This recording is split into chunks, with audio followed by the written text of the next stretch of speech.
Welcome to the DL Gaming Podcast, adding games both new and old to your backlog, one slightly inappropriate episode at a time. My name was Christian. My name still actually is Christian. And the only thing I want to do is be inside a Titan and blow it up. Joining me today is Taylor. And to be the Duke, I had to kill the Duke. Oh, shit. And Amanda. I've never heard of Pikachu.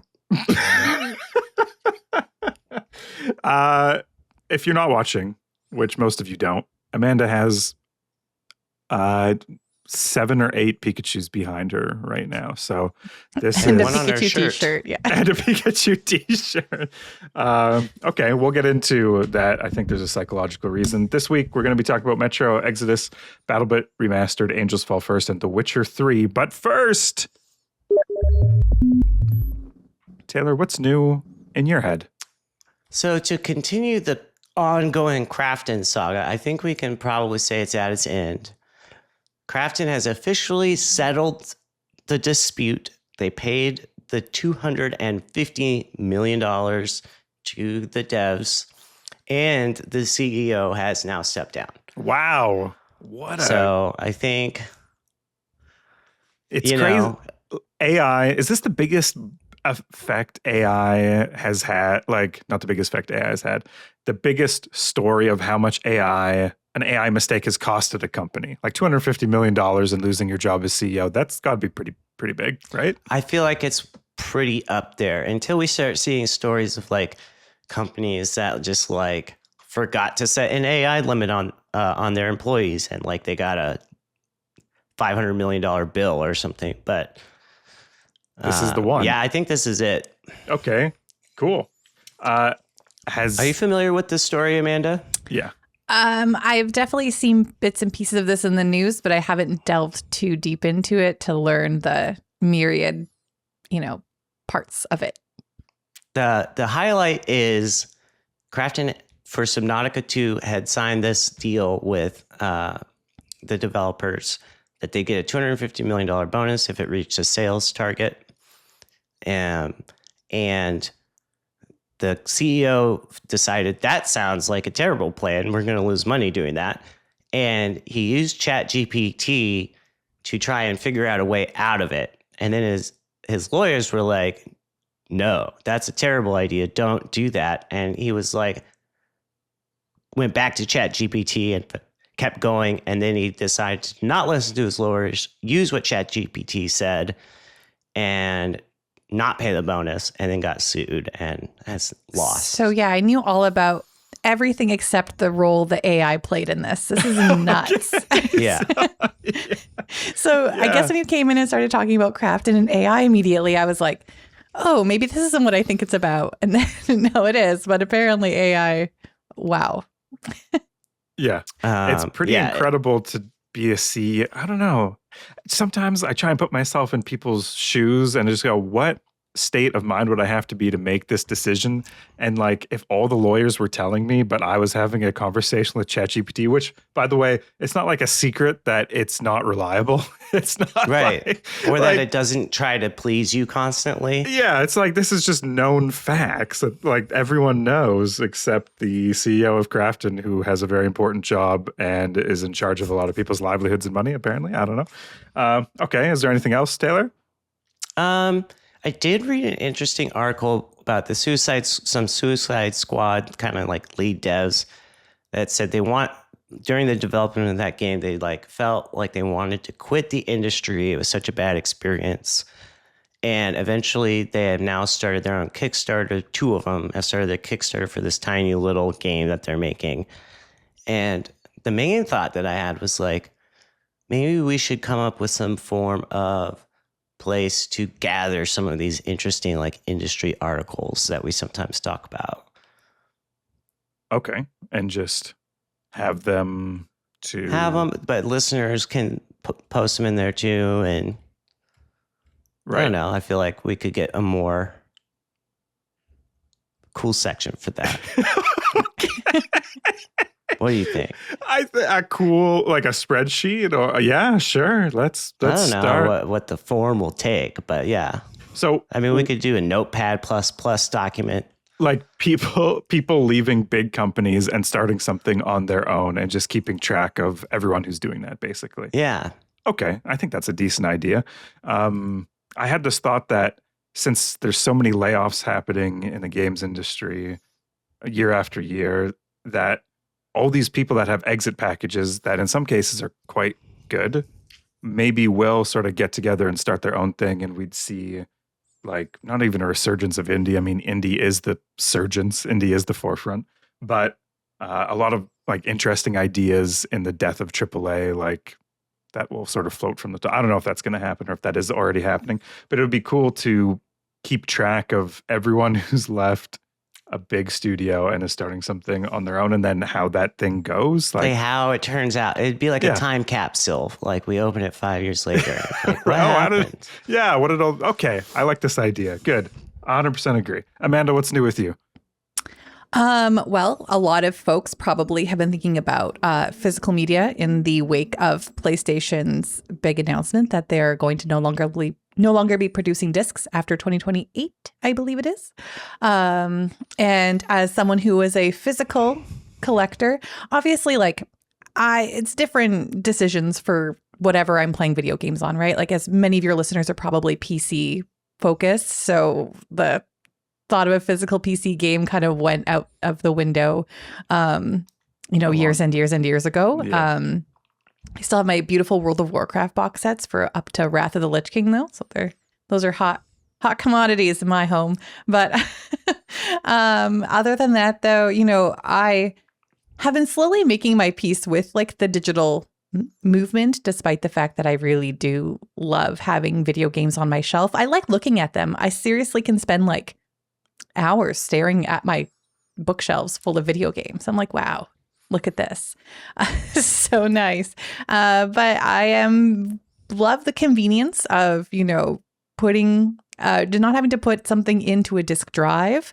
I like having to, on my Switch too, because they're doing all of the digital card stuff. I'm like, well, you know what? It's not even really the disc or the game on the game card anymore. So I'm just going all digital, and it's been kind of a dream. I just choose a game when I want to play it. And also, if I'm really desperate to play something, it comes out at, 10 my time versus like waiting till tomorrow when the store's open to buy the physical release, right? So, so that kind of stuff, I don't know. I have a lot of thoughts and feelings about it, but it's definitely been top of mind over the last week. I feel like with the Switch, I've never owned one, but to me, the idea of being able to lose those tiny little SD cards would be a concern, because those are easy to fumble and then it falls down like event crack or something. And you're like, oh, guess I lost that. Unlike a CD. Yeah. And they're not cheap, like Nintendo has introduced more expensive physical games, and then they're doing cheaper digital. So it's kind of an interesting choice on their part. So I like that I can get a cheaper game digitally now too, which is, as a Canadian where everything is $8 gajillion CAD, I appreciate any bit of a discount. So I'm trying to think of the last physical game that I bought that wasn't for like an old console, like the Xbox 360 or the Xbox, where I've just picked something up to have it as a collector's. Like, what is the latest edition of something I bought physical? I literally can't remember the last physical game I bought. Like, everyone is quite upset about the PlayStation move, and maybe it's because I don't have a PlayStation. I don't really understand. But as far as I know, a lot of the physical cases you could buy just basically had a code in a box. Like, they're like, the game isn't even on the. I mean, guys, it's writing's on the wall. Like, the physical isn't even the physical. I think like on the one hand, I kind of get it. I was packing up my house recently, right? And I had these shoe boxes that I've used to keep my PC discs in my whole life, basically. And I did go through those really fondly as I was backing them up and looking at all my old discs. And I enjoyed that kind of trip down memory road. But at the end of the day, I don't know. It's been so long since I bought any physical media like that.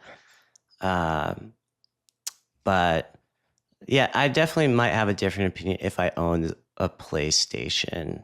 I mean, I have an Xbox Series X, and I had 2 discs for that, and neither of them did I buy. They were both given to me. Yeah. Well, it's the future. Soon we won't even have digitally downloads. We'll just sit down and the game will be projected onto our retinas, uploaded from I don't know where I'm going with this. You'll have had the game the whole time. We're in the game right now. It's the Matrix. It's the Calgary Stampede in the place I live, which, spoiler alert, is Calgary. And so I'm going tomorrow. Really?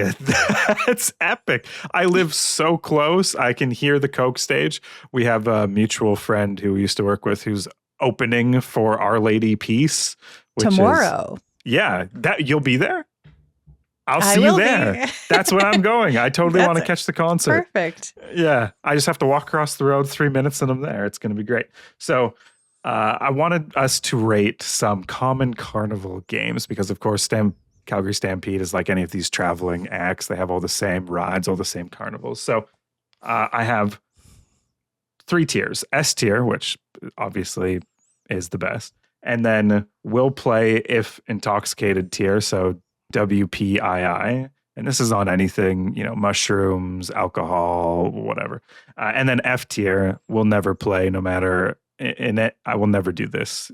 I would have to be forced to do this. So Ring Toss, I think this is one of the best games there is. Usually it's only a toonie. That's a couple bucks for anyone not from here. And you get, 5 rings, and you throw each of them, and they never go on the bottles. And that's the game. And that's what's going to happen, and you have fun. But it makes really cool sounds when it hits the bottle. So it's very satisfying, even when you're missing. Exactly. Yeah. And you get to show off your technique to whoever you're with. Like, oh, what if I threw it this way versus this way? All the creative ways you can throw. Yeah. Do a backwards throw. Between the legs. Hail Mary. Bounce it off the top of the tent. We have the milk bottle knockdown, which I think I'd only play if I was intoxicated because I'll always hit a couple bottles, but I know they're like thumbtack to the material behind. Like, yeah, it's a scammier game, and it's not so obviously scammy. Like with the ring toss, I know the rings are tiny and they're gonna but I think they put weights at the bottom of the bottles or something, so they're harder. It feels like you should be able to hit them down. Like I'm frustrated, and so I know this game is frustrating, and that's why it's in WP. The ball you throw is hollow or corked. Yeah. And the carnival workers for sure going to give you guff about it too, and you're just like, I just want to do this, man. And it's more emasculating too as a man when you have a terrible throw of the ball. Right. Yeah, you just feel. When you just whiff it entirely, that's kind of a bad feeling. I put this in F tier. F tier. Oh, never play. Okay. Skee ball. This one has no tricks. It's just difficult to get in the middle. I think it's all skill. And so I will never play while I'm intoxicated because I know I'll be bad. But that's one I go to. The ring toss and the skee ball are ones I definitely would always do. I'll always spend some money on. Yeah. What about, did you ever play the peach basket one? That's like the basket that's tilted and you have to throw a ball in and it has to stay in the basket, but it almost always it always bounces out. No, I haven't played this one. That sounds frustrating. They're like angled like wicker baskets. Yeah. I've only the reason why I bring this up is because not at any of the moving carnivals, which I think definitely make things extra scummy. But at Canada's Wonderland, which is, a big amusement park that doesn't move. I, for some reason, had the magic touch. I threw the baseball underarm and you get a big plushie immediately if you get it in. And I won 3 times in a row. So I got plushies for me, my sisters, and they were just like, who's this weirdo? And I'm like, apparently I can do this. Anyway, so that one's always been S tier for me because I could win it. I actually knew what to do. So yeah, sometimes you see people playing carnival games and there's a crowd forming and you're like, oh, this is going to be good. And it is always good. And they, for some, I don't know if they practice or maybe they're just like you, Amanda. They're a plant. They're a plant from the carnival. They're a plant. They're undercover. Yeah. They're one of the carnies. Yeah. And they do it to make people feel like they can do it too. Like, oh, look, this is achievable. Right. So they're talking with walkie-talkies. Their money. They're like, the skee ball is we don't have enough line up at the skee ball. We got to get Jason in. And Jason's like, obviously the skee ball fucking champ. And okay. The one thing I do really love, though, is someone who's like absolutely out of touch these days, walking around a carnival and seeing like what plushies are like in, like what like, you know, cartoons they're using. Like, I'm like, oh, okay. So this is what the kids are into these days. I always feel like it's a good like gut check for what was popular last year. Right.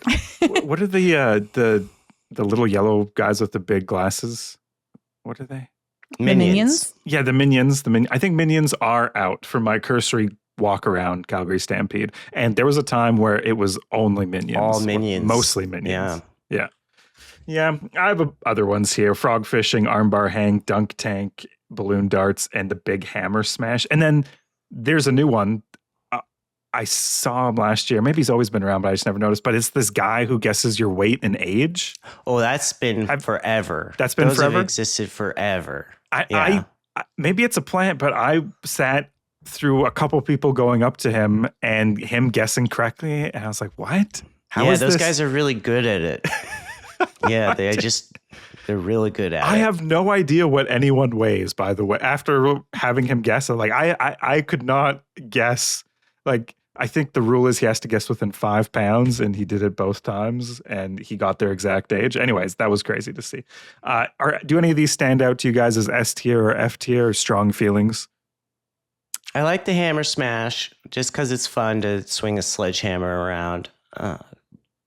That's about. I never do that great on them, but I'll. That's an intoxicated one. Yeah. I sometimes like that. Sorry, I don't know if you mentioned this on the water gun race where like you shoot a target and your little guys go dook dook dook dook dook dook dook dook. Yeah. Yeah, exactly. I only like that though if you're playing if you know everyone you're playing with, because then you feel like if there's a stranger who's also playing, you're like, oh God, I got to kill that guy. Like that guy cannot win. It's got to be me and my 5 friends, right? Like that guy over there, he cannot win. Yeah, it really brings out the tribal instincts. Do you, in Canada, do they have many of the shooting ones where you shoot little the pellet gun pellets and stuff? Yeah. I like those. And when I was in Asia, there was a super difficult one where we had to catch goldfish with a paper thing. It was like a ring with like tissue paper basically in the ring. And you had to put that under the water and catch a goldfish without the paper breaking. Oh, I've seen this in like Japanese media, but I've never actually played it myself. Yeah, super hard. I don't know how they do that. We need, I think, a refresh on the carnival, or maybe we don't. Maybe these are going to be the carnival games for the next 100 years. Digital carnival games. Don't give me any digital carnival games. I'm fine with digital video games. Do not give me digital. It's actually, if you go to like an arcade, most of the thing, half and a half is a screen game, and the other half is like a physical, like a basketball or like a skee ball or something. And yeah, I don't know. Maybe there'll be a time where it's more digital, if we're trending that direction, like VR stuff. Or has the ship sailed? Is it like, we have a good mix now. We have like the VR, the screen, and the... I think with carnivals, especially with moving carnivals, like you maybe at the amusement parks, you might get more of the screen stuff, but they've got to be able to pack that stuff up, and it has to cost them like 5 cents. You know, like I think that they want to make the most money with, you know, the least amount of effort. If something breaks, it has to be repaired with like glue or a nail. They can't have to like call a technician. He's like, well, the snake game. They need Jim Bob the Carney to be able to fix it. Who's also really good at skee ball. He's the skee ball plan. Okay. Anyways. This isn't a carnival podcast, although maybe it should be. Taylor, what did you play? Cancel the podcast. Let's just talk the carnival games. What'd you play this week, Taylor? I continued playing Metro Exodus. Okay. And I know maybe it's a little boring, but I just haven't had a lot of gaming time recently with the move and everything. And so the little bit of time I did have, I devoted to this. And I've been in, basically there's just this one zone the whole time because the game is divided up into these big kind of open zones that you go through. And the one I just finished is the Caspian Sea area. Okay. And I absolutely love it. Like, you come here, you're looking for the satellite station with fallout maps so you can determine a new place to live. Like, it didn't get a bunch of the nuclear fallout. Your train that you're on, out of water, out of coal. You're like burning twigs and running off of like water vapor at this point. And so you're kind of in not great shape. You see a car that was driving around and it spots you and like zooms off, right? So you have to go investigate. And this sets up this conflict with these Mad Max style bandit slavers that are led by the Duke. And they have created this like fire god for their slaves to worship, to like keep them in check. And I don't know, there's something about the environs and that kind of setup with these Mad Max like villains that I'm absolutely in love with. Though it does kind of bring up the question of like, how close can inspiration be before it's a copy? Because these guys are pretty close to the Mad Max movies in a lot of ways. Right. So it's like, what if we put I know nothing about Metro Exodus. Every time you talk about it, it sounds like, I don't know, like something like the best game ever. But is it just like caricatures of apocalyptic environments, and like each zone is like, oh, this is the one with the cars that drive fast, and this is the one with the people who live in fallout shelters, and this is the one? Not really. I would say like each environment that you go through, they try to make them varied. And so like one it's more like on water, and you've got rowboats to navigate. This is the water world one. Does it have one original idea in Metro Exodus? I mean, a lot of the stuff is derivative of other stuff, but they do a really good job of it. So I do appreciate it. And it's not, this is the most like kind of close to rip-off territory with these Mad Max bandits, but I just love Mad Max anyway. So I'm not too upset. Like, yeah, okay, well, I'm going to go mess up these bandits that have a bunch of slaves and steal their water and diesel. Like, yeah, that's pretty cool. And I get to drive a car while doing it. Awesome. Okay. Yeah, it does sound and there's like all these, like the nuclear apocalypse, like made all the water in the Caspian Sea basically disappeared, all like burned up and got evaporated. And so like there's the seabed here, it's all desert, but the oil that was trapped underneath the sea is like, didn't get affected because it was underground. So it's seeping up all over the place. And there's all these pools of oil around the environment.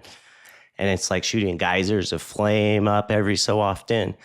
So it's kind of a little alien-like. There's a lot of like salt around. I do like that. But then you do kind of, so like you've got the Mad Max thing going on, and then you get a little bit kind of like, oh, we got to save the natives, you know? Like there's a one native freedom fighter girl that you rescue, and one of the members of your crew is also from this like ethnic area of Russia. And I get, you know, Russia has a lot of different kind of ethnic regions. It's very varied. Mm-hmm. And so, you know, if you're not familiar with that, you could consider it similar to like First Nations people or something like that here in North America. And so you do get a little bit of that too, where like now you're rescuing the natives from the bad guys, along with this native freedom fighter girl. So it does get a little bit more into the caricature, I guess. But the set pieces are awesome. You got like this lighthouse counter assault. They're all like trying to get the freedom fighter while she's up in a lighthouse, and you get to sneak in behind them, and like you can see all the traps that she had laid all deployed, and there's dead enemies all over the place, like impaled on like a log with a spike on it and stuff. Great. Love it. because you've been dealing with those traps all through the game, and it's pretty satisfying to see other people die from them. Great scene where you're stealing the Bowser truck full of water, and you're like sneaking up through this long cave. It's really quiet and sneaky. You're trying not to kill the slaves, but you're fine to kill the bandits. It's kind of hard sometimes. And so it's this kind of long, slow, sneaky thing. But then at the very end, it gets super action-packed as you like jump down onto the water truck your friend is driving, and you take off and you're like firing off the back of the truck, and you get inside finally and just faint, only to like wake up in the middle of a big desperate firefight where the rest of your crew is. They've all been sick. They're dehydrated. There's no water. So everyone's kind of on their last legs trying to hold off the bad guys. And you're like one of two healthy guys. You wake up and have to go deal with it. Is this the climax of the game? It sounds too intense. It's just one journey on your train? Zone. Yeah, and there's another zone after this I'm going to go to. And that's the last zone? I think. Okay. Yeah, I mean, I've never played any of these games. They seem really hardcore, but I didn't really know that they were so action-packed. This kind of reminds me of like a cyberpunk sort of story game where I previously thought it was more like a crafting survival, sneaky. I have to watch my supplies and I have to be very careful about the environment. There's a lot of elements of that. You do have to watch your supplies and be sneaky and careful and conserve ammo. This seems bombastic. It's like a Modern Warfare 4 campaign or something. That I would say Metro Exodus has a lot more of this bombastic stuff like this, and the earlier games are much more like you're sneaking through. Have you played any of the Metro games, Amanda? I haven't. For me, my relationship with Metro is every time there's a video game like showcase where they're announcing stuff, I always guess the Metro game. So I'm like, this is a Metro game coming up. And that's a fun game. And so I guess the Metro games. That's what I do. Yeah. I have a couple gaming black holes where I'm just like, I don't know, or I've not looked into. I have no idea what this is. It's like there's a lot of video games or something. Yeah, there's a couple, I think. And so I literally I know these games are beautiful. I know they're I think they're shooters. That's probably fair to say, right? Yeah, they're shooters. They're apocalyptic. And then they're set in Russia. Are they made by a Ukrainian team? I don't know. These are facts. Yeah. And this is like the jumble of my knowledge, and that's all I know. So every time you bring this up, or Emilio before you, I'm like, yeah, this game sounds cool. And then I almost don't feel like I need to play it because I'm like, okay, I think it sounds like a couple games I've played. I think I'm good. I don't know. It's a good synthesis of a couple genres together. You know, like you get elements of the crafting survival horror game, and you get elements of bombastic first-person shooters and narrative. Is this anyone's favorite game? So like out there, or are they like super fans of Metro who are like, these are the games I play? Is it like that type of like, you know, people who play Call of Duty or Fortnite? They're just like, this is the game. Well, they're not always replayable like Call of Duty and Fortnite. Like you play through them once and you're probably good, or maybe a couple playthroughs to get like the good ending and the bad ending. But I don't think there's people out there that are like these, because there's only 3 of them. There probably are people out there that are like, these are my favorite shooters, though. Like, these are my favorite single player. If you're listening and this is your favorite game series, let us know why. Like, what is worth checking out for me? But just selfishly, like, why should I play this game? To play Metro games. Yeah, and tell me why. Yeah. And I will say the best part of this zone is that I get to reclaim my title of the Duke from this imposter. Right. He keeps coming on the radio the whole time, like you're driving your car around, and then some dude comes on. He's like, attention, the Duke is about to speak.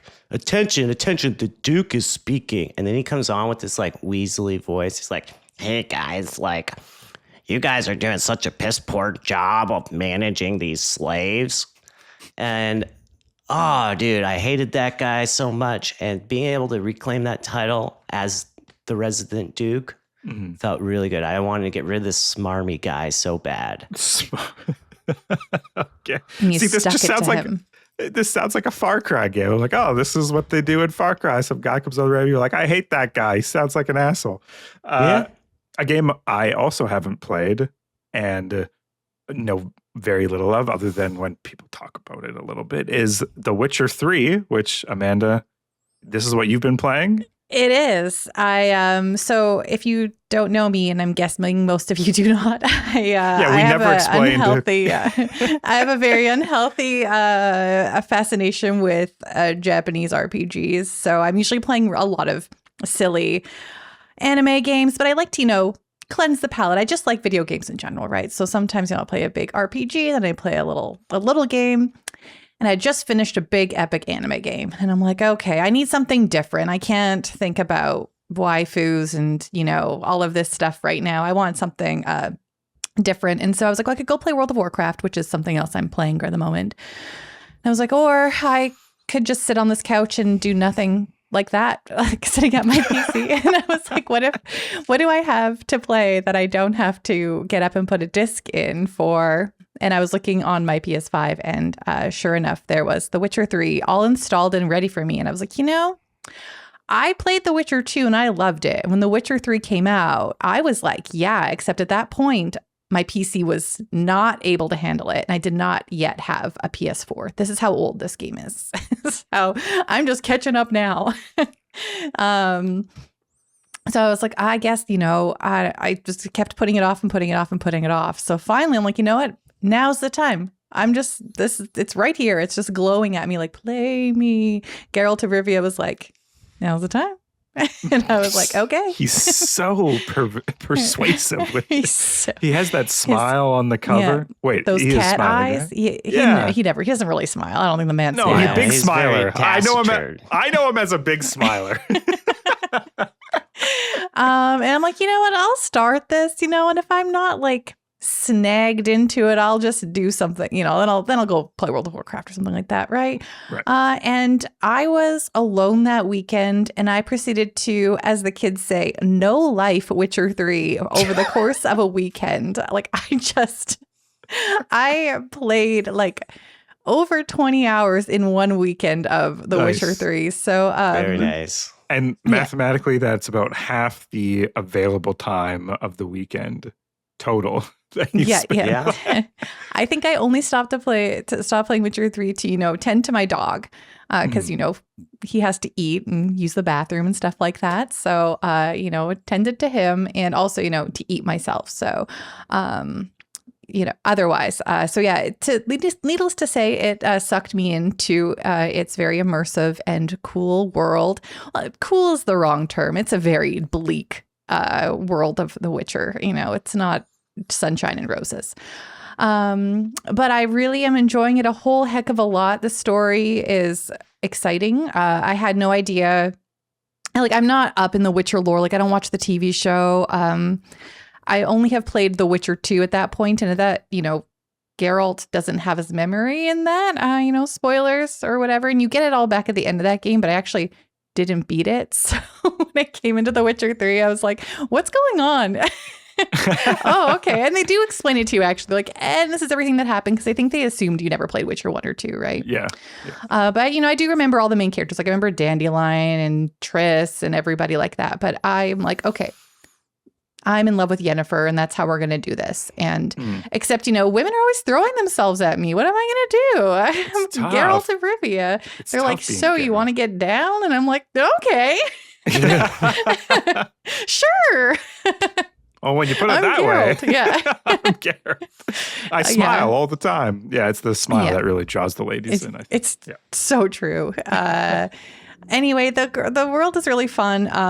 It is definitely very fantasy, traditional fantasy based, where all the women are either crones or they're babes, right? So everyone has, their boobs out or they're shriveled. Maybe their boobs are out if they're shriveled. They do They love it. Right. They love boobs in this game. Yeah, everyone boobs are.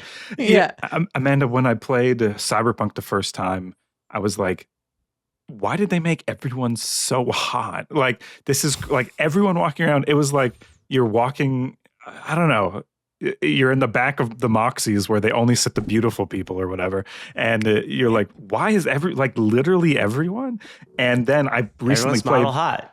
Yeah, I recently played Cyberpunk again, and there was a much better distribution. I was like, okay, this is like if I'm walking down the street, they fixed the everyone is hot thing, and it's a little more realistic. But obviously, then everyone back to The Witcher 3, from what you're saying, and maybe in Witcher 4 they won't. Maybe they'll still stick with the crone. And I mean, I think The Witcher 4, Ciri is going to be the main character, and Ciri, like the crux of The Witcher 3 story is you finding Ciri and basically introducing Ciri to the whole story. And she is rad as hell. Like I barely know anything about Ciri, but the moment I laid eyes on her, I was like, yes, oh my gosh, I get to play as you in some sequences. I'm so pumped. I love Ciri. So and don't get me wrong, like love Geralt. I love the story. I definitely don't get any weird ick because, I mean, the game also, like, every opportunity to, like, look at Geralt's, you know, half-naked body in this bath. The game opens with him in the bathtub, and it's like, check out this scarred-up muscle man, you know. Like, they also play into Geralt's hotness as well, right? So, definitely no real qualms. I just think it's very funny. Like, it's almost comical sometimes how everyone's just chucking themselves at Geralt. But I just have really been enjoying it. Ciri is really cool. So I'm very excited to play Witcher 4 now. I'm like really getting myself, you know, amped up for that. So I don't think I could say anything here that's new. The Witcher 3 has been out for years and years and years. But I thoroughly, you know, when everyone tells you how great a thing is, like, oh, the Bloody Baron quest line, it's so cool and great. And you're like, sure, I'm sure it is. And then you do it yourself, but you're like, okay, this isn't exactly like the, you know, gold standard of storytelling that I was expecting. However, there is cool things that it does that I didn't expect, like how all of the quests are like intermingled and they play off of each other. And, you know, that was also like, that was actually really cool to me. I was like, oh, what I do over here actually matters for over here. That's fun. And I really enjoy that sort of storytelling. You know, decisions matter, you know, the most tired thing you could hear in a video game story nowadays. But it really does feel like the stuff I'm doing will have ramifications on another quest, you know, later down the line. So I'm always like, cool. Uh-oh. And I never know what the right answer is. I mean, there is not right answers, which is, I guess, kind of the beauty of the game too. So, yeah. Anyway. I kind of lied. I know nothing about the video game The Witcher other than what people have said. But I did read The Last Wish, which is the book that the game is based on. Hopefully I'm getting this right. And it is out of chronological order. And reading it was more like reading a bunch of disconnected fairy tales that happen to have Geralt as the main protagonist. I thought that was really cool. Like I'm invested in the world of The Witcher, but I'm not invested in the video game at all. I'm just like, cool. I'm glad this world exists with these like grim fairy tale type encounters you can have in this fantasy adjacent, like non-westernized sort of like dragons and everything you would expect, like the noble knights and whatever. But I don't, for me, like, I don't know. It feels daunting to get into a Witcher game, I guess. Maybe that's the... It does. I've never played them. I've never read the books. I've tried to play The Witcher 3 a couple times, bounced off of it each time, you know, in the first couple of hours. And I'm just like, I don't really want to devote 60 or 80 hours to this game right now. Like, I've got other things to play, and I don't know, maybe it gets better combat wise and story wise and everything, but it wasn't clicking for me every time I've tried to play it. So The Witcher 3, I will admit, is one of those games where I crank the difficulty all the way down to easy because I feel like Geralt should be really good at murdering stuff. And I don't, you know, I think there are some games like I have like God of War or whatever too, where you are supposed to be super powerful and just like murdering stuff. So if I am on normal and I'm like struggling, I'm like, this doesn't feel right narratively. There's some sort of disconnect, and I don't think it's me. I think it's the game. Yeah. There are games where I love like, cranking the difficulty. Just I like to have my difficulty based on the way the story should feel. And so right. Hey, that's interesting. Yeah, I'm like, okay, Geralt feels like he should just slice through monsters. This is his whole thing. So So playing on easy, it does make combat go by really fast. So I think it probably will help cut down on some of a lot of the gameplay is like prepping to hit a, fight something. It's like, okay, you have to read what it's about and what you have to do. And I'm just like, IDK, just killing and slicing and and it doesn't read in this. The draw for this game for me is definitely the story stuff, right? So if I could just slice through the combat, I'm having a great time. So these monsters are getting in the way of my story. What? Exactly. This gameplay. God. Yeah.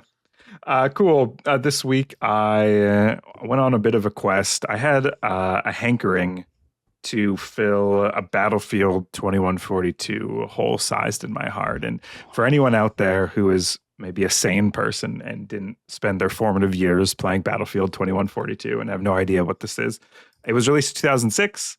It was this really cool mix of first-person combat and like a command hierarchy that you might find in Squad. And then the gameplay revolved around destroying these massive titans that sort of floated around the battlefield map. And you could jump in the titans. Once you got their shield down, you could blow up like the various components inside. And then eventually you get to the middle of the reactor, put like some C4 charges on it and detonate it. And then you could see it crash in the sky. And then you won. And I have not had something that has filled this need in me to go inside a big machine and destroy it with a group of my friends against other people who are trying to do the same thing to my machine. There's just nothing out there that I've found that has this cool mix. And the other unique thing they did with the command hierarchy was that one player wasn't playing a first-person shooter. They were just sitting on the ship with the tactical map view, and they would call down supplies, and they would order you as if they were playing an RTS, like order the various squads around. They would call down like orbital strikes, or they deliver you mechs and stuff. And it was cool to be that position was highly coveted, right? Right. Yeah, and being the commander. Yeah, you needed to be a certain rank to get it. But once you got that rank, it was like a random draw if you wanted to be. And it was just really cool being the person that was in charge of the whole side of your team for like 30 minutes or whatever, right? Like your ability, like people would type in chat like, oh my God, great EMP strike. You wouldn't see it because you're looking at the tactical map, but you could see like the red dot disappear, like your team successfully destroyed the enemy mech or whatever. And you're like, oh, cool, I had a part in that. And I'm trying to look at games that have taken something from this, I don't even know what to call this genre, Titan destruction, whatever, and have tried to twist it and play with it. And I found two. So I found Battlebit Remastered, which is like a low poly remake of Battlefield 4, basically. And their cool thing is because the graphics are so bad, there's just like Minecraft graphics, essentially, that they can have 127 times 127 player matches. So these giant big matches on this giant battlefield, and they have the squad thing going on, and they have the commander role. And I was like, okay, cool. So they've got most of the things. All they're missing is the Titans. That's okay. I can live without the Titans. I jumped in and I was like, no, I need the Titan. Yeah. It's like, this is almost perfect, except for the one thing I need, which is the giant Titans that I have to destroy. And then the other one that I found that was trying to do this was called Angels Fall First. And this is like a passion project that a group of like 3 guys have been making in Unreal Engine 3 for 10 years. And it comes out in 1.0, I think next week. And they have the giant Titans, but the thing is their game is focused on space mostly. Oh. So you have like little frigates and you have like fighter craft, and you can board the enemy ship and destroy it, but they're kind of missing the other thing that Battlefield 2142 have, which is like the just the battlefield gameplay, like the field I don't always want to be in a vehicle. I want to run around with my guys and put my binoculars out and be like, I see them on the ridge and like pew, pew, pew, like anyways. So none of these games completely scratched my itch, I guess is what I'm saying. But also, like, nobody plays with mics anymore. Have you guys played multiplayer games recently where like everyone's in Discord and no one is in the actual game? Never play multiplayer games. So, but what about World of Warcraft, or is that a single player game for you? Because I know they have those modes. Absolutely single player, 100%. People are terrifying. I do not want to get yelled at. That's true. Yeah. I don't play multiplayer games because I need to spend time to get good so that I don't get yelled at. And who has time for that? I have too many games to play. Yeah. Okay. Yeah, that's a good point, actually, because the couple people who do have mics in these games basically only use them to tell me that I suck. So, right. Taylor, I've been mainly playing single player games recently, but I have noticed that as well. Like when I have played multiplayer games in the last even couple of years, like, no one's using the in-game communication except in a game like Squad. Right. Yeah. Where they still use it. But outside of that, everyone's in their own Discord channel talking with their friends, and they don't use the voice chat unless they're like a troll. Arc Raiders, people were still using the in-game voice chat a lot. Yeah, I saw some good clips. That was cool when it came out because people were using it and there was some fun. And then it turned kind of shit where lots of people were on the like non-radio, the proximity voice, and they were playing music and stuff. And I don't want that in my game. And the whole attitude shifted, and people were like, "Oh no, it's fun to like be the bard," and I don't know, not my thing. I'm playing this game to get immersed in it and not like troll around with my friends because I've played 700 hours already and it's kind of boring. I will say when New World launched, I used the proximity chat there, and it was the same thing. It's like you kind of had to be there. It was like an event. Like the launch day of New World, the Amazon MMO was felt like really special. Just so many people in the starting towns, everyone talking to each other, trying to figure out the game together, and people were chatting in game and talking to each other. And that was sort of the last time where I felt like I've hopped in a game and people are in the game, right? I think Guild Wars 3 launch will do that. Yeah. I'm excited for Guild Wars 3. I think that's something I'll load up. But it's definitely, you got to be there at the time, early on in the game, before people have put hundreds of hours in, and the normal game experience to them is boring, and so they introduce other elements. Yeah.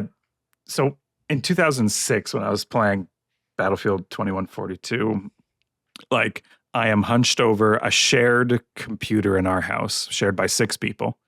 It's in the living room. It has a tiny privacy curtain that's not really private at all. It's just I put it back, and like I couldn't see the dinner table anymore, but the rest of the living room could still see me. And I would be like yelling into a mic, like one of those really old, like tan mics, and everyone else would be in the game. Like people were, I don't know how to describe it. Is this nostalgia baity of me? Maybe I just don't quite remember because I was young, but like when people were in the game, they were in the game. They weren't like on Discord chatting with their friends. Some of them in the game, some of them not in the game, typing on their phone. Like they were in it, and we were talking to each other, and we were having a good time. And that is the bit that I'm scared that I'll never be able to recapture. Like that's maybe gone forever. I don't know.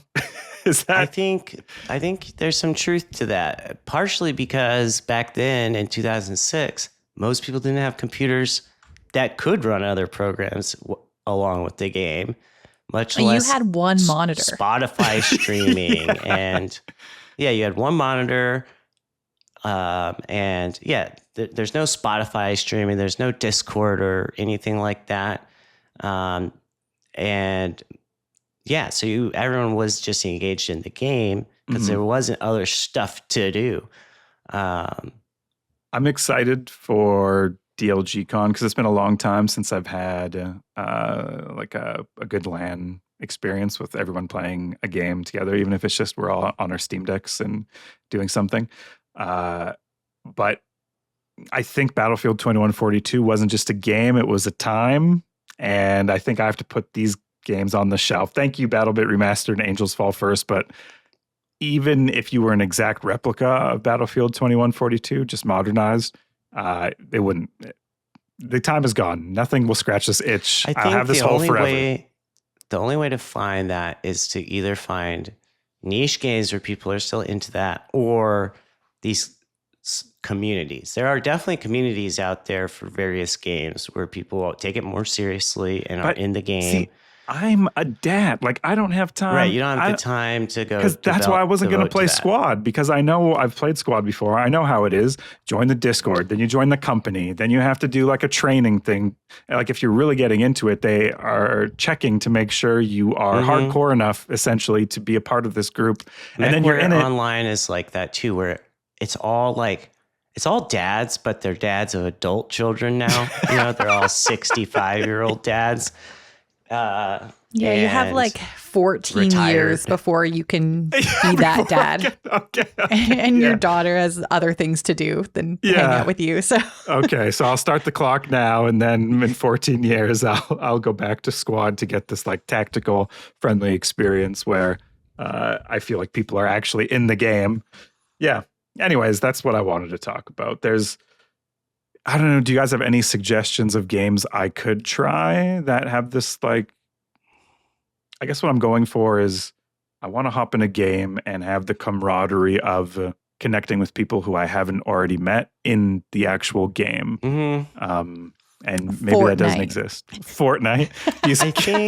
These kids, dude, I can't even watch Fortnite and understand what's going on anymore. If I was playing it, they're making walls and shooting at the same time. They're hopping, they're parachute. I can't keep track. Seriously, it's crazy. Ariana Grande's flying by with like a concert. Like, what even is this video game? I don't know. Yeah. Oh man, that and Roblox, dude. My little cousin plays Roblox, and I don't know what's going on in that world other than probably there's a lot of child predators in there. But other than that, it's strange to me watching him play that. They've got cosmetics that, like, because there's a bunch of different games and worlds you can go into. I think some of those kids are getting that experience to a degree of like they're playing the game with their friends using in-game voice chat and stuff. Yeah. And getting some of that experience. But but now it feels weird. 7-year-olds or something. It's not something me as a 30-something adult man can play. I met someone recently on Discord who just kind of randomly messaged me because we shared a server or something. And they just wanted to make a new friend. And so I was just chatting with them, seeing what we had in common. And one of the games they played was Roblox. And they're like 21 or something. And I guess that's okay if you grew up playing it, because at this point, there's 21-year-olds that grew up playing it, so they still play it sometimes. But I was like, that's not a game for me. I'm never touching that game. I'm not going to be the single man in that. Like, if I'm playing with my little cousin, okay. You don't want to be topic, but you're too old to. You feel like you're too old. You could be like the grizzled shopkeeper. You just got to lean into it. Come, kids, buy my way. I don't know. Yeah, even that sounds I don't good. know. Okay, no, it seems weird. What do you guys want to play, Taylor? There's this game I have on my wish list. I don't even remember wish listing, but I was checking my wish list the other day and saw it again. It's called Sovereign Syndicate. This is a Victorian steampunk RPG that uses tarot cards instead of dice. And it's in an isometric perspective, kind of classic CRPG style. Seems to have these interesting hand-drawn art, comic style dialogue scenes. And what is cool is that this is a whole new RPG system and setting that's not based on an existing IP or tabletop game. So the whole thing is made just for this game. And I love seeing that because so many CRPGs are like based on D&D or based on Vampire the Masquerade rules or whatever existing tabletop game rules. You know what I mean? Mm-hmm. And so seeing a system that's wholly designed for computers is cool because it can take advantage of that. I just had I checked out this game, Sovereign Syndicate. I was like, that sounds so familiar. Also confusing because the game I want to play also has the name Sovereign in it, but we'll get to that later. I know. I'm like, should I have talked about a Sovereign game? I'm Sovereign feeling like Day, I missed Amanda. a memo. Yeah. Will not tell you. It's because when I was at GDC, I saw these people, the Sovereign Syndicate people, and the artist was there showing off her work, and they made the baseline system. Where am I going with this? This is also a card game. This is also a tabletop game that you can play. That this game has been made out of. At GDC, the people were showcasing their new system, the tabletop version. So it's cool that someone, maybe the same people, are digitalizing it essentially. And I did think it seemed unique. Like they took me through a couple turns. I was like, oh, this is not like anything I've played before. Right. Yeah. No, I'm excited to see that, like see a new system that I'm not familiar with that doesn't use the same tropes as everything else. And then the actual game looks interesting itself. Like you get to play as 3 separate unique characters as you're investigating a cult.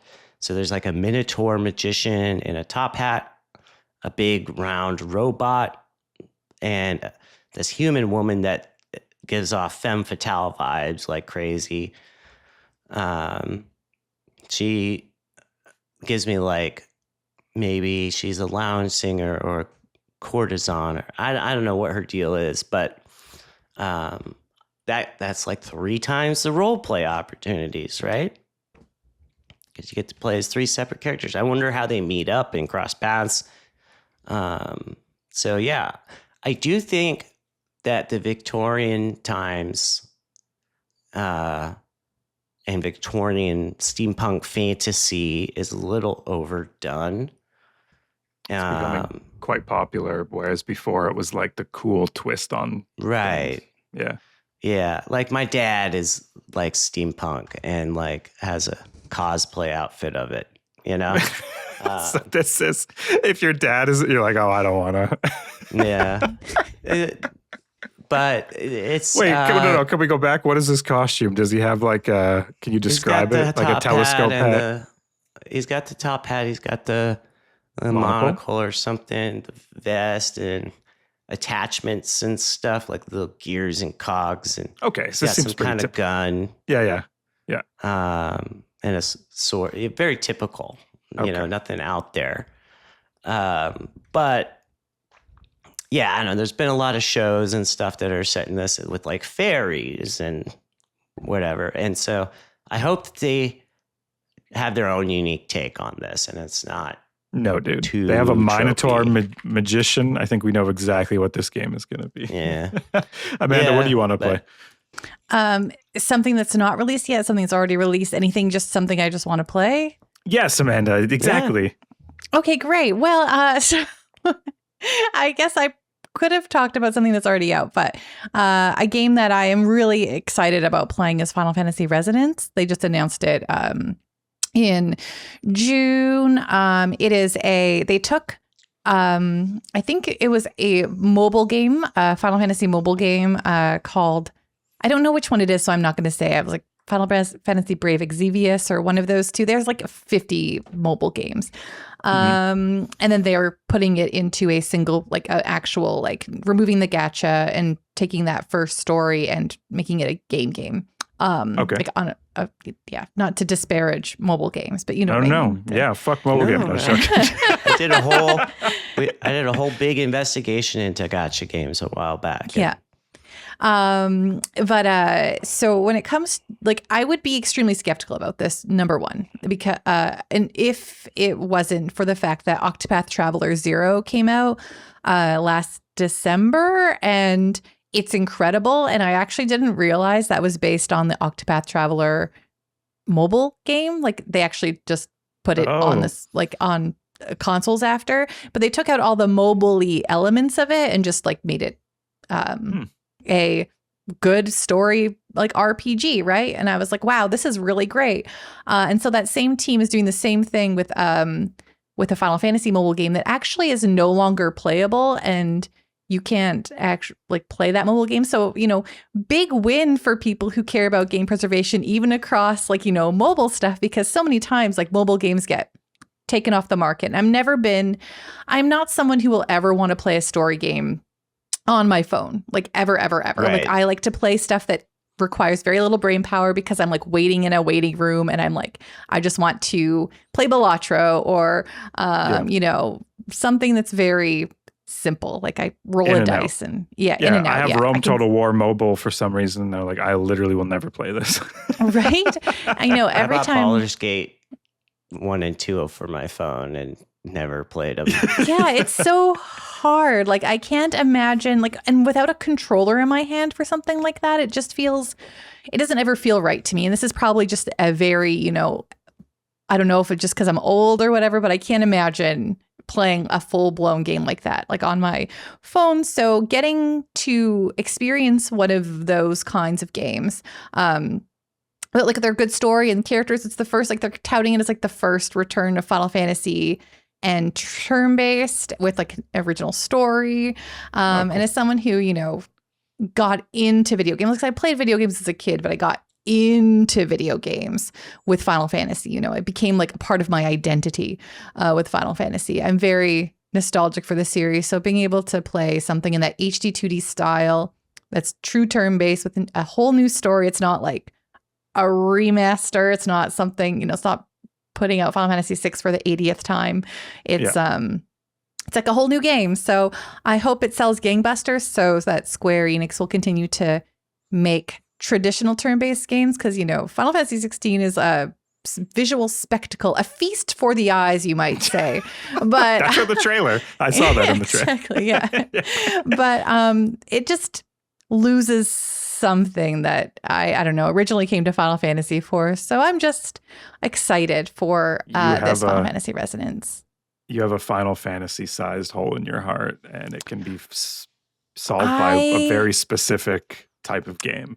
Yeah, I mean, lucky for me, it is not a multiplayer thing, so I can just go back and play 6 to 10 whenever I want to, which I do frequently. Okay, yeah. I sit in the, you know, in the nostalgia, you know, simmering myself, but yeah, it is nice to have something fresh, which I'm excited about. And what's this game called? Final Fantasy Sovereign?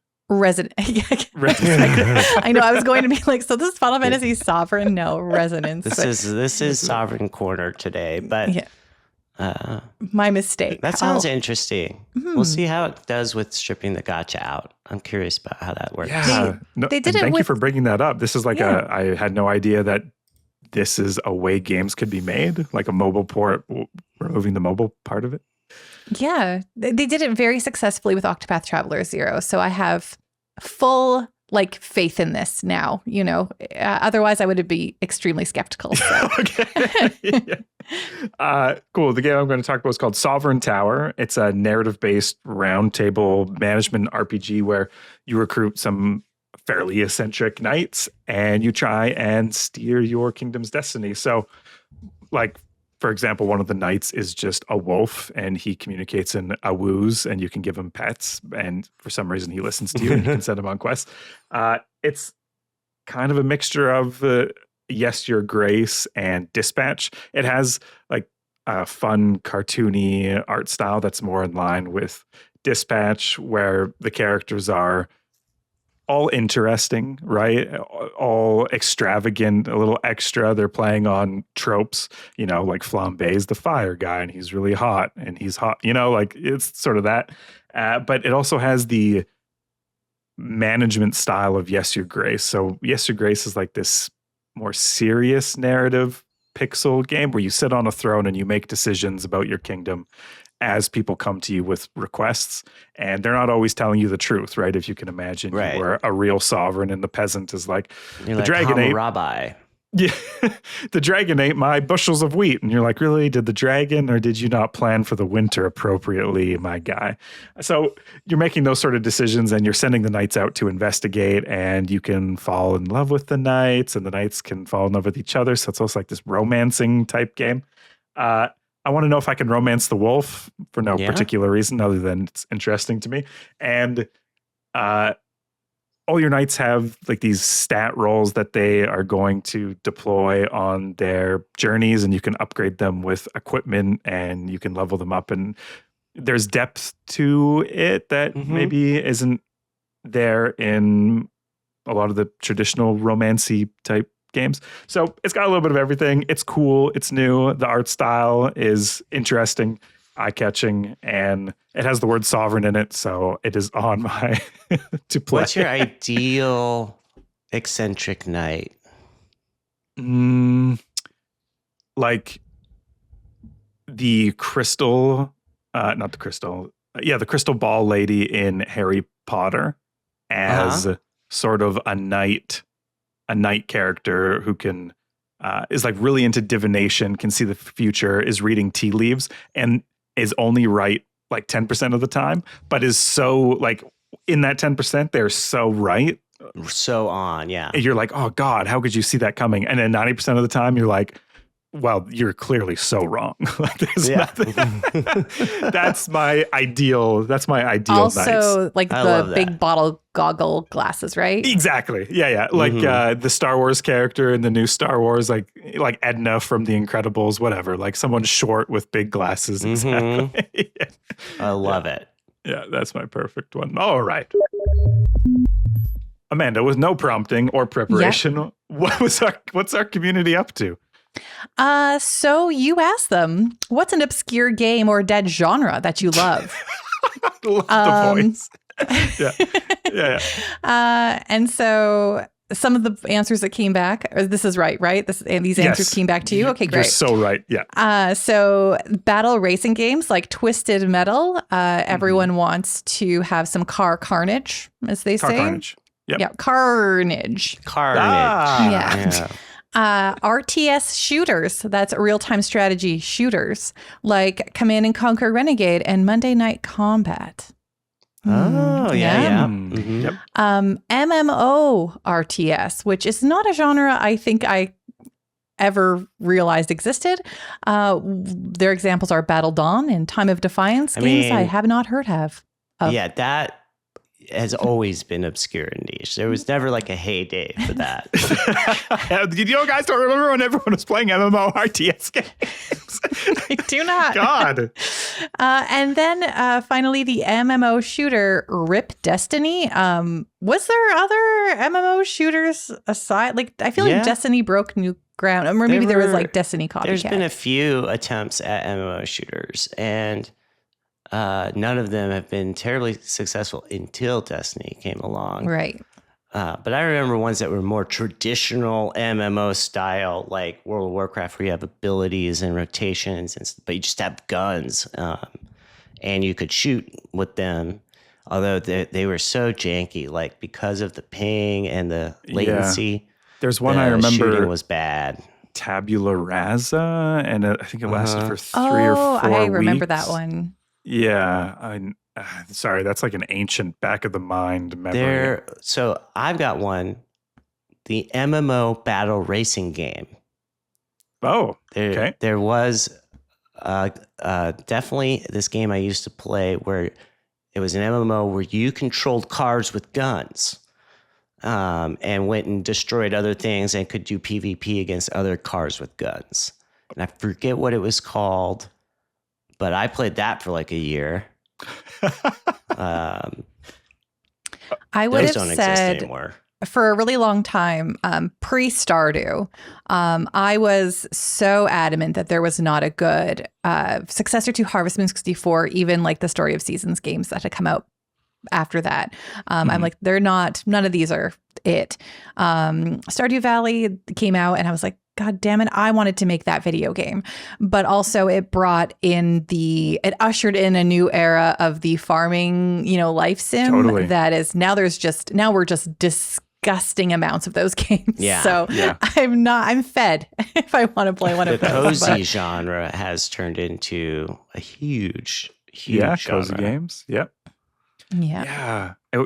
I haven't seen good data on like plotting the line of genre popularity. Like I'd love to see like, I guess I just love a better understanding overall of the decline and rise of certain genres, all on like one graph or something. I'd be like, that'd be cool. I want to see that. Okay. Are you telling your community to make that for you? Yeah. Someone do it. Yeah. Also, from Discord, is Burn Division a community member? Yes, ma'am. Okay. Yep. From Burn Division, asks, how do you feel about the gradual death of physical media for video games? I feel like I talked a lot about this. Yeah, we discussed that. Yeah. Yeah. I think we all landed on, yeah. We can't fight the man on this one. This is a PC gaming podcast for PC gamers.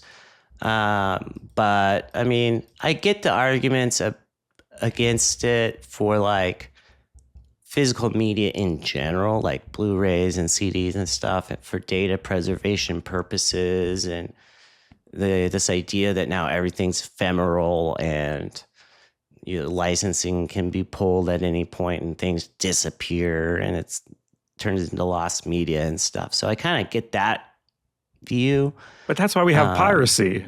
In my mind, it's like... Which is like, PC has an answer to that. Right. Yeah. But not necessarily for... PlayStation doesn't. They don't have that choice. So... Yeah.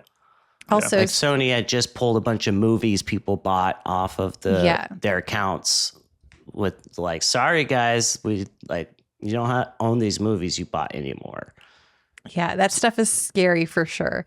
As a household that is now getting into 4K Blu-rays in our, so we're like, okay, let's start to preserve our collections here.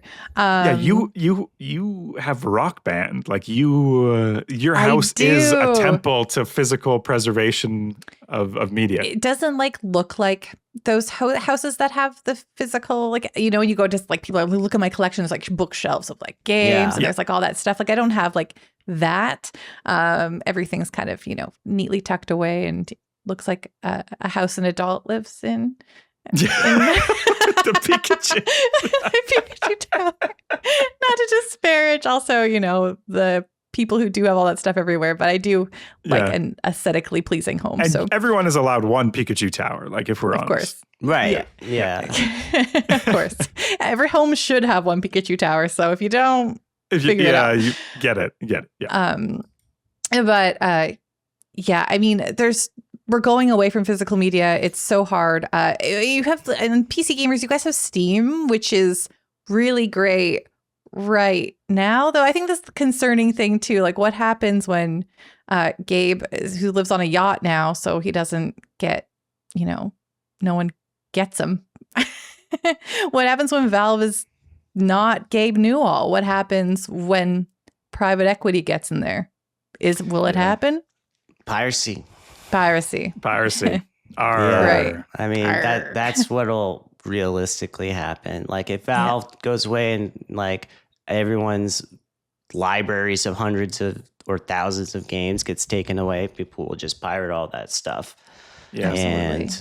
And there are people ringing the bell that that's happening. Like the people who care about physical media and the preservation of media in general are constantly like, Valve is good for now, but now isn't forever. And, when you're 40 or when I'm 40 or 50, and I would be very sad if my game library, like I have a physical edition of my favorite game, Star Wars Rebellion, like the CD, like I have that. And that's it. I don't have anything else. Like if they take it, like a lot of... I am definitely content to let the data hoarders do their thing and benefit from them, because it's not realistic for everyone to go buy a server with, an exabyte of data to back up every single program they ever liked. Not happening, right? Especially in this market where storage is obscenely expensive.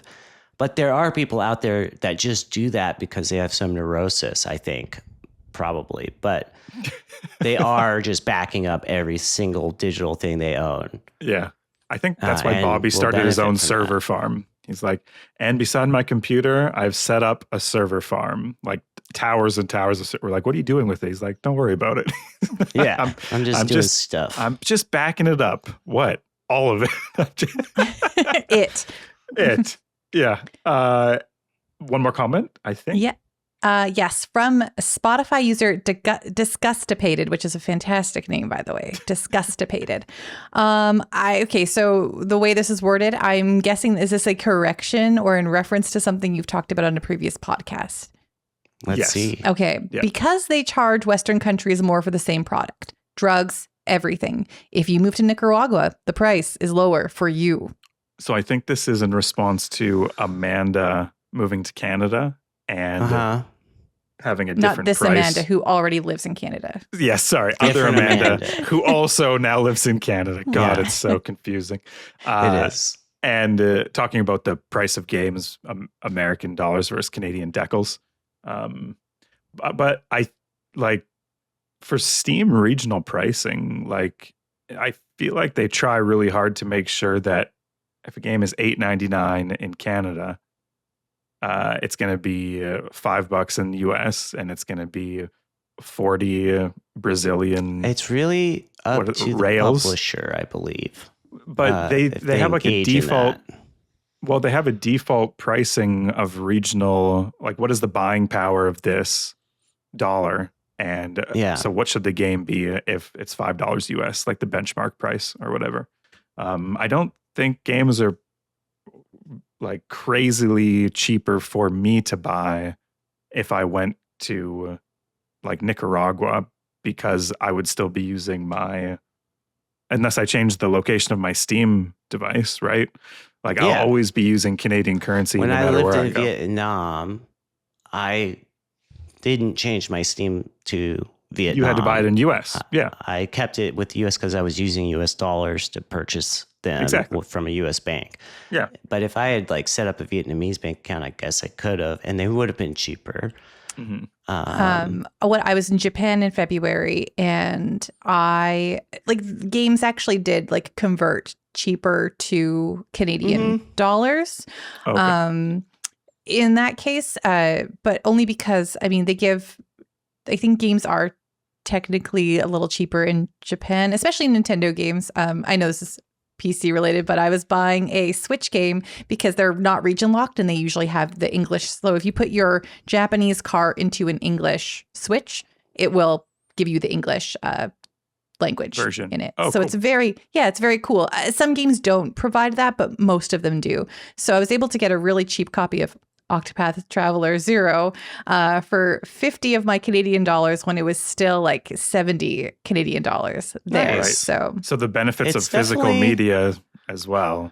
In some ways. There's other things that in these other countries cost way more. Like a lot of times electronics, computer parts and stuff, because of tariffs and all sorts of import duties, end up like being 3 times as expensive as they are other places. But he is right. Having bought drugs and everything when living in various other countries, it was cheaper. So should I move to Nicaragua? Is that should I do what Disgustipated is suggested? And I'm thinking Taiwan myself personally, but right. Okay. All right, Taylor, what do we plug in this week? This week, we are asking our listeners to leave a comment, just like Disgustipated did. Leave a comment. We will read it. We will read it aloud on the show. We will respond to it. Just leave comments for us. It's good also if you want to help support us as a show. If you're, it's a non-financial way to help us out. Yeah. So don't support us on Patreon. You don't have to give us $5 a month. All you have to do no one has to. Is say we should move to Nicaragua, and then exactly. And show off your interesting usernames like Disgustipated. Disgustipated. That's going on the list. I have a list of the most interesting usernames that have commented on us. What's one that I can just say? A big dick jams on your face. I was just like, what? Why would you name yourself that?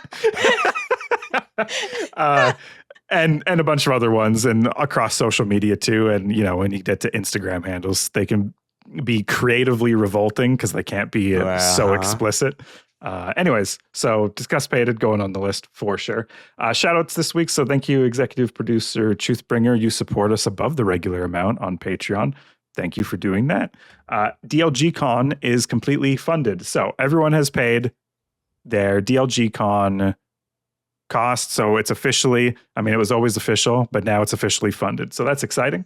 There's going to be a Halo 1 LAN party and I guess that sound live game. So guess the various video game sounds and hand out prizes.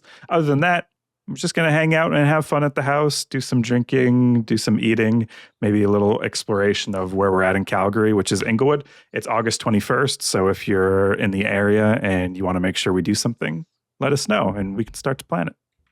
Are you cooking? Yeah, I'm going to be cooking carnitas for one of the days. I was going to say, is this going to be Christian's famous carnitas? Famous thing. Famous, yep. Hopefully, because one DLG Con I made it so wasted, didn't have the right supplies, and it was in San Diego, so a bunch of these Mexicans were there, and I was like, "So how is it?" And they were like, "Honestly, 6 out of 10." And I was like, "This is fucking heartbreaking," because I know I could be an 8. I know if I had everything right, it would be an 8 at the very least. At a DLG Con, I was very intoxicated cooking stuff, and I don't fully even remember the reactions to the food, but I had the feeling a lot of people were just being nice. Yeah. You know? This is food. Yeah. I think we're going to get Drew some shawarma catered one day so no one can fuck up Friday when everyone's tired from traveling anyways. And then Saturday will be Christian's famous carnitas. Anyways, my name is Christian. Joining us today was a different Amanda, but still named Amanda, and Taylor. Tune in next week to hear from another special guest. We're hoping for Logan, and if he comes, I'm just going to put it on my bingo card now. It's going to be a horror. It's going to be a horror game. He's a big horror guy. Okay. He's a horror head. Amanda, what's playing us out this week? Playing us out is Felonious Junk from the Age of Empires 3 soundtrack. Goodbye.